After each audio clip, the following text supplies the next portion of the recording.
Hey, this is Sharon and Juna. Welcome to Crazy Biatch Asians, the YouTube channel. The following audio was recorded for podcast purposes, so there are no visuals for this YouTube video. Feel free to put down that phone, go for a walk, cook some food and listen to us chatter for the next little while. If for some reason you don't want to listen on the YouTube platform, you can find us on Spotify and Apple Podcasts. Now, on to the ep. Hey, welcome to Crazy Biatch Asians. This is a podcast where we discuss the issues Asians can face in the Western world with a critical mind, a bit of healthy debate, and lots of tea.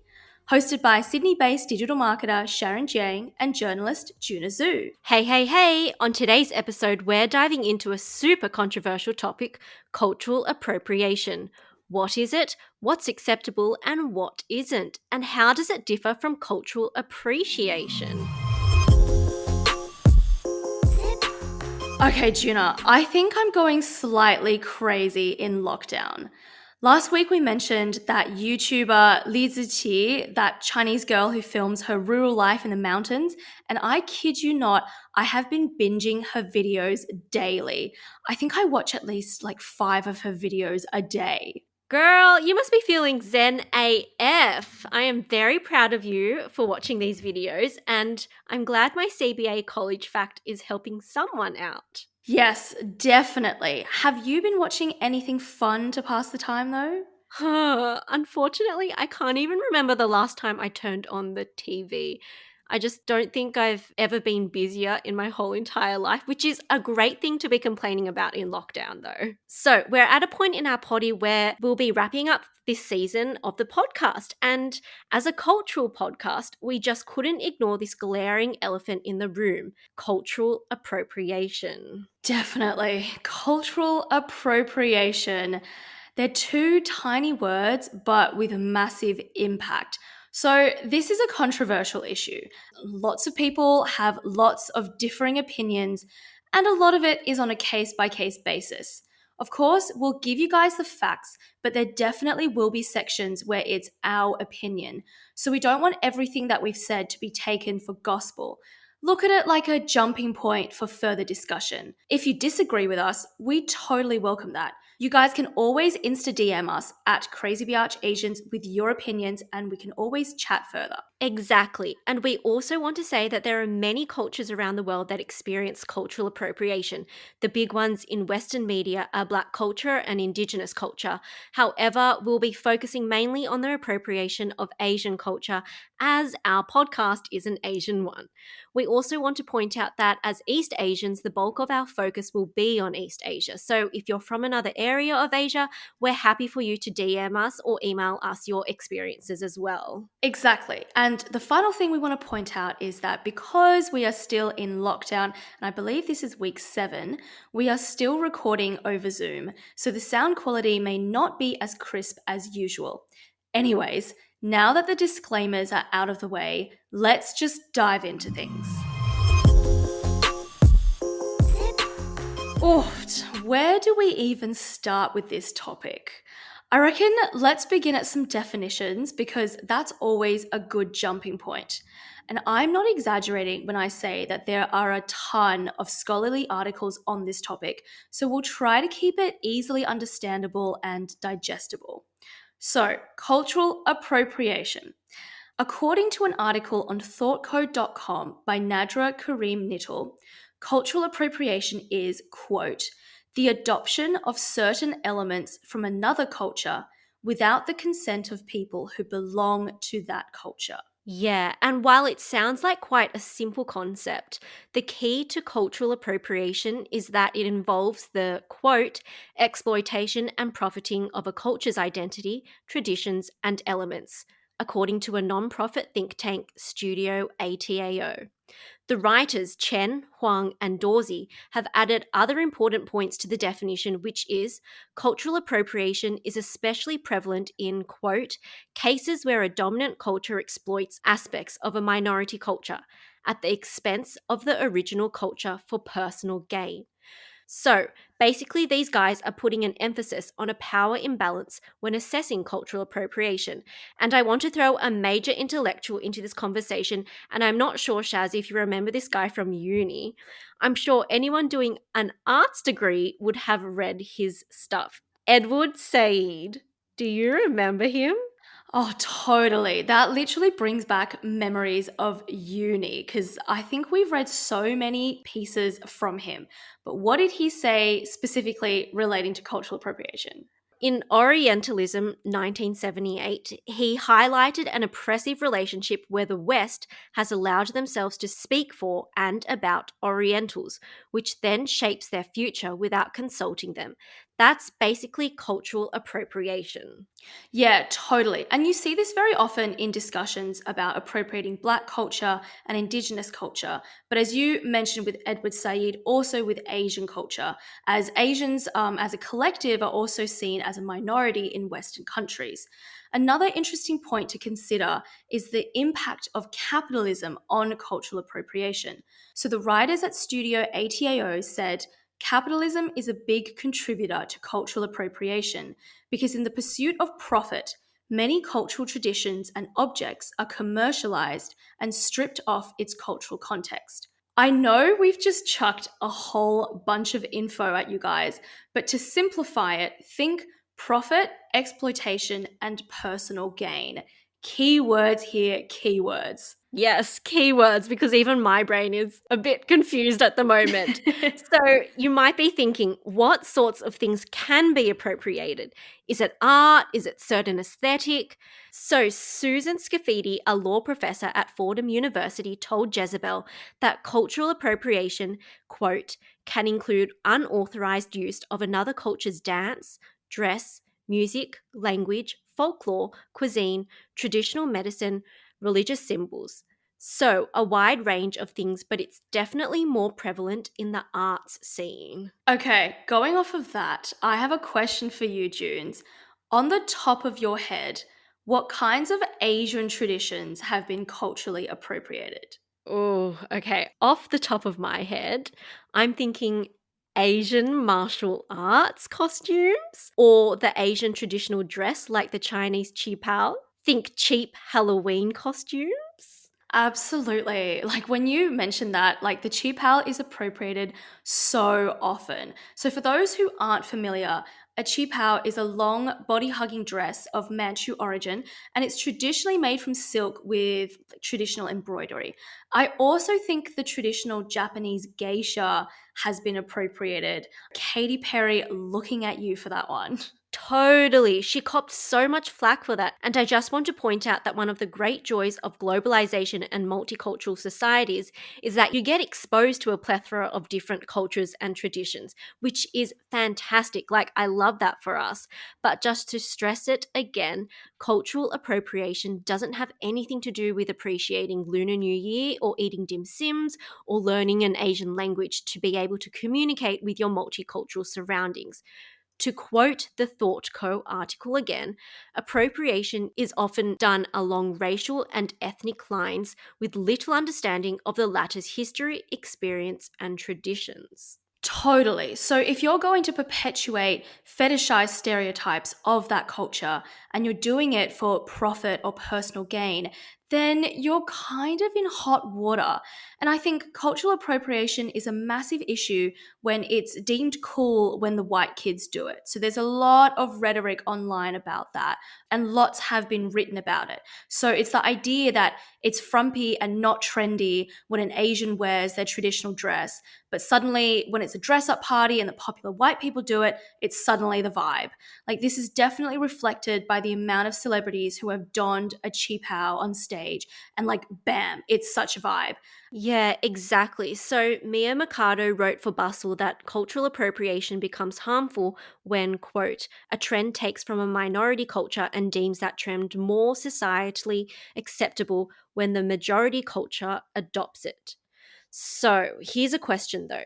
If you're of a dominant group and you want to appreciate a certain minority culture, when is it cultural appreciation and not appropriation? Where do you draw the line?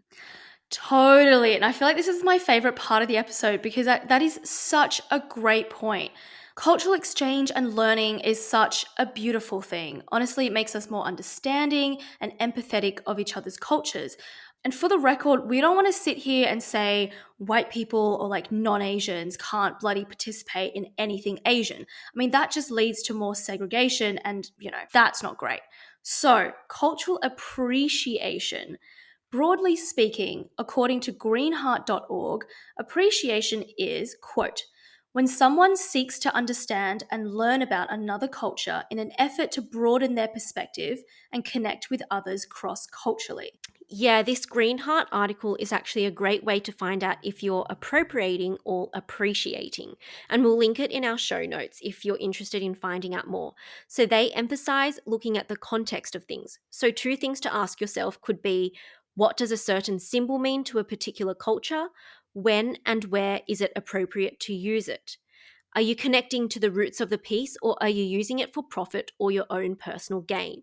So symbols could be the traditional dress, religious symbols, art, etc. So they also point out that learning about whatever you're going to appreciate beforehand is very important. So this involves listening to those who are a part of that community. Absolutely. And just to simplify it further, I'm going to use the Chinese qipao as an example. And this line of thinking can be applied to many Asian symbols. So you can replace the qipao with any other sort of traditional dress or symbols. So, taking in all the definitions that we mentioned earlier, I think it's cultural appropriation if you wear a qipao that doesn't follow the traditional style and has clearly been sexualized, e.g., if the length is super short and it shows a lot of skin and like boobage, to a dress up party that has nothing to do with Chinese culture. Like you randomly just felt like doing it for no particular reason. However, if it's Lunar New Year, which is the appropriate context to wear this garment, and you're going to a specific celebration with the community wearing a piece that follows the style, then I think that is totally, totally fine. And this is just one particular example. You can apply this to a lot of different things. Yeah, I totally get where you're coming from. I'm going to play a little devil's advocate here. So, in Mhm. 2018, a teenager in Utah wore a Chinese qipao that she found in a vintage store to her prom. Lots of controversy over that. Is this cultural appropriation? Oh, yeah, this one is super tricky. And it's why we said at the beginning of the episode that so much of cultural appropriation is often judged on a case by case basis. Um, I'm kind of on the fence with this one. I think she wore it beautifully and not in a sexualized or inappropriate manner. For example, like if she put chopsticks in her hair and pulled the Asian eyes, then it is blatantly racist. And if it was like super slutty in inverted commas, then it's inappropriate. But I can also see both sides. Personally, I think she looked gorgeous and respectable, but I'm not sure if she took the time to learn about Chinese culture, so I can also understand those who say it is cultural appropriation. I want to get your thoughts though. What about you? Okay, I can definitely understand your views. And I'm also going to say that I find it quite beautiful that Westerners or non Asians find qipaos fashionable and honorable enough to wear it to what is seen as one of the most important days of a teenager's life, especially in the US. Mm. Also, can anyone find me a vintage qipao?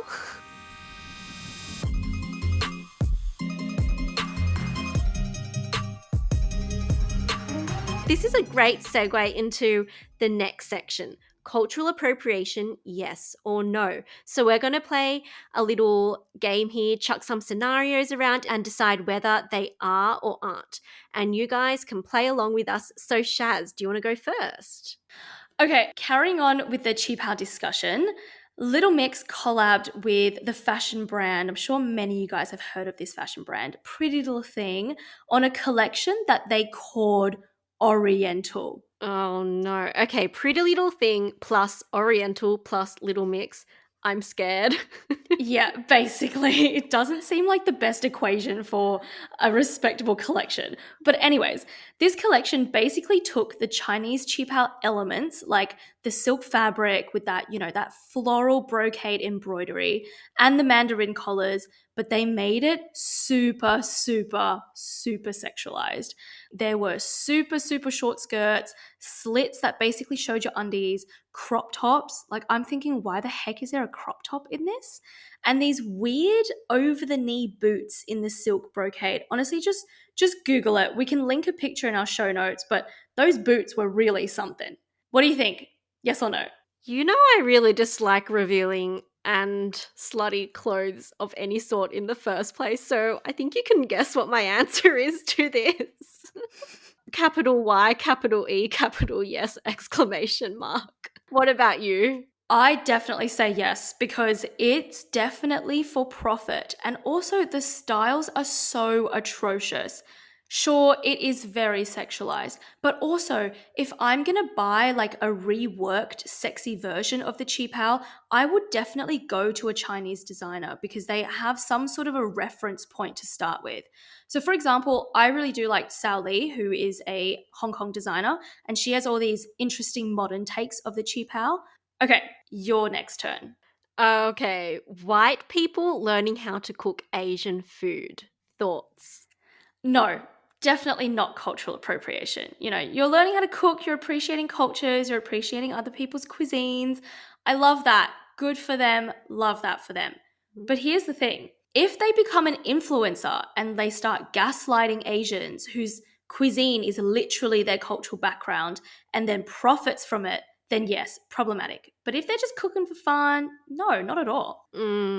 I love the fact that we can appreciate food from all over the world, but you know what I really dislike? When you go to a fancy Asian restaurant not run by an Asian and they have the audacity to charge anything more than $20 for a serving of like 4 or 5 dumplings. And they're not even great dumplings, they're just average dumplings. Totally. Oh my God, we talk about this so much in our free time. We go to these places in Chinatown that is literally $12 for 12 dumplings. Then you go to these very trendy, Chinese restaurants and it's literally $20 for four. The audacity. Okay, but also going off of this food point, I'm not sure if this is like full on cultural appropriation, but I just find it weird. Ugh.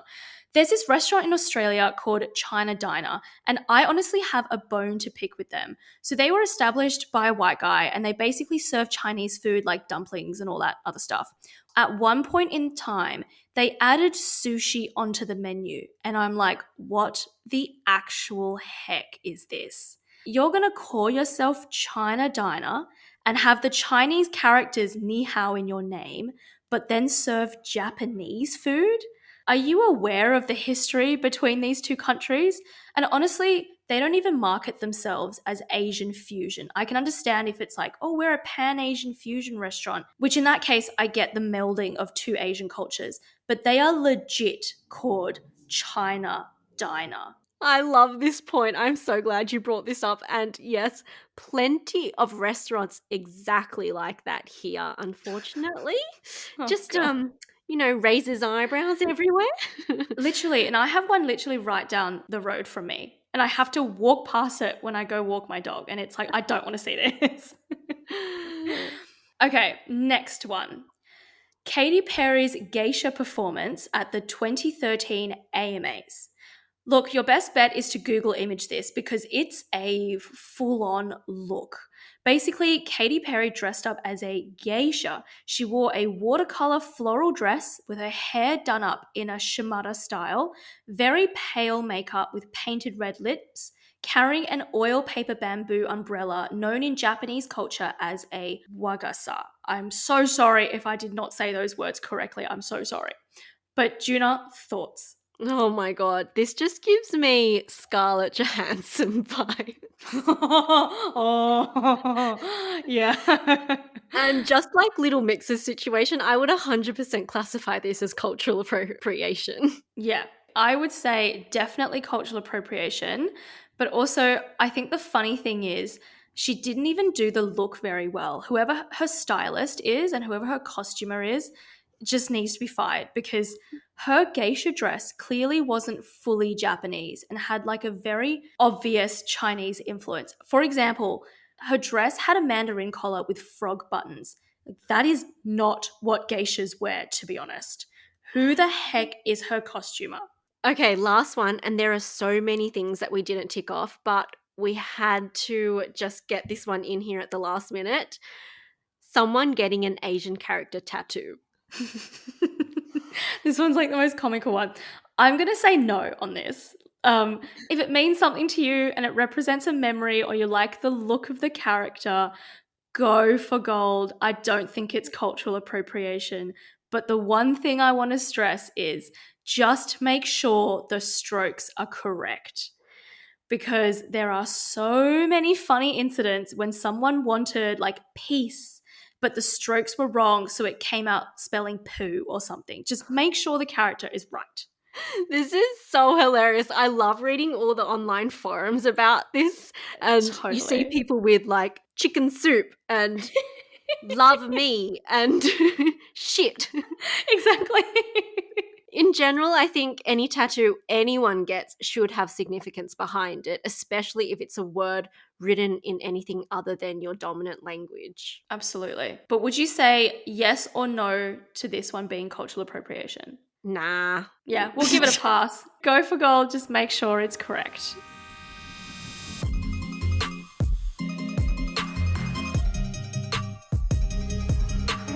It's now time for CBA College. Don't worry, we won't keep you here for hours lecturing you about geometry and calculus. Instead, both of us will be sharing our most interesting fact of the week, so you can actually walk away from this podcast having learnt something. So, Juna, do you want to go first? It's not gross this time, not Ooh. strange. It's actually quite a good one. So, Bangkok has the longest place name in the whole entire world. So, the city's actual name is far different from its English name, Bangkok. So, its official name is, I'm going to butcher this to death, Trung Thep Mahanakhon in Thai. But the city has a far longer ceremonial name. This Oh. name is listed in the Guinness World Records as the world's longest city name with a total of. Actually, I'm going to ask you, how long do you think this word is? How many letters? I'm going to stab in the dark, 45 letters. Oh. Maybe like triple plus a bit more than that. Are you So serious? it is 168 letters. Oh my god. How? That is So, insane. although it's sufficient to use its official name in Thai, if you're able to pronounce this name, you'll be guaranteed to receive some damn respect from people because it is impressive. If you're Totally. planning a trip to Thailand, probably spend some time on the flight learning the official name and you are ready to wow people when you arrive. So, I don't even think I want to go ahead and pronounce this because I'm looking at it and it's just a jumble of letters to me. Oh Anyway, no, my let's pop this in our god. show notes, Shaz. Yes, definitely. And if anyone can pronounce this, send us a voice recording, please. Email it, DM us, because we want to hear this, especially if you're Thai and you can actually say this. Yeah, it is very impressive. So the name is composed out of Pali and Sanskrit root words. If you read what it says and you want it translated to English, what it translates to is the city of angels, great city of immortals, magnificent city of the nine gems, seat of the king, city of royal palaces, home of the gods incarnate, erected by Visvakarman at Indra's behest. I love it. It's a royal city. That's what I'm getting from it. It is. So the English translation isn't any more easier to say. Definitely. I know you were reading it. And I'm trying to like concentrate and like listen to the words. And I'm like, what is this? I think I butchered the last part too, so please don't come at me. Your interesting fact. Okay, mine. Okay, many of you guys probably have heard about this weird news, but I want to bring it back for some light-hearted lockdown entertainment. So we're bringing in some pop culture, some entertainment today. This poor guy from Russia became trapped on a Chinese reality TV show. So he begged for fans to vote him out, but they refused, and he remained on this Chinese show pretty much against his will for 3 months. Oh my god. What? Oh my God. Okay, so I'll explain what this story is. So, this 27-year-old guy called Vladislav Ivanov from Vladivostok was working on this show called Produce Camp 2021 as a translator. The show basically finds singers for an international boy band, and obviously all the contestants have to sing. So the producers of this show saw how attractive he was and asked him to sign up as a contestant. And mind you, this is a Chinese reality TV show, and everyone else on this show is Chinese. So he signed up, but quickly regretted it. And he couldn't leave on his own because it was a breach of contract and he would have to pay a fine. So, you may have actually seen this guy because footage of him went viral online a couple of months ago. He seriously hated it and wanted to leave the show.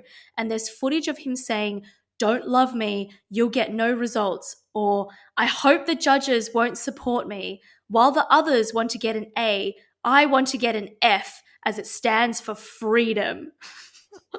Oh my He gosh. was basically pleading the audience in every episode to vote him off, but the audience loved him because of his grumpy, like whatever kind of attitude. He would often turn to the camera deadpan and say, "Get me off this show," basically, words to that effect. He made it through to the finals after being there for 3 months of competition and Oh. 10 episodes. Oh my God. He finally got voted off in the final episode, so I'm sure he's very, very relieved. It's safe to say that I don't think he'll be applying for another show for a while. Definitely not. I don't even think he'll set foot in China after this. He's like, No. "I was basically imprisoned on a reality TV show and I couldn't get out." Shaz, I'm glad we finally covered this topic, and just a friendly reminder, and to save you from disappointment or embarrassment later in life, just to triple check with a few people before tattooing your body with a Chinese or Japanese character. Yes, definitely check with one of your friends who may be Chinese or Japanese just to make sure that the characters say exactly what you want them to say. If you'd love to hear more from us, please subscribe to Crazy Biatch Asians on your favorite podcast app. And if you've got a sec, please rate and review us on Apple Podcasts so we can keep going. And if you like watching your podcast, you can find us on YouTube under the same name.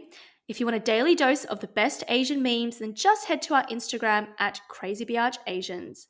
Finally, if you want to support us through monthly donations, head to our Patreon page, and that's all linked in the show notes below.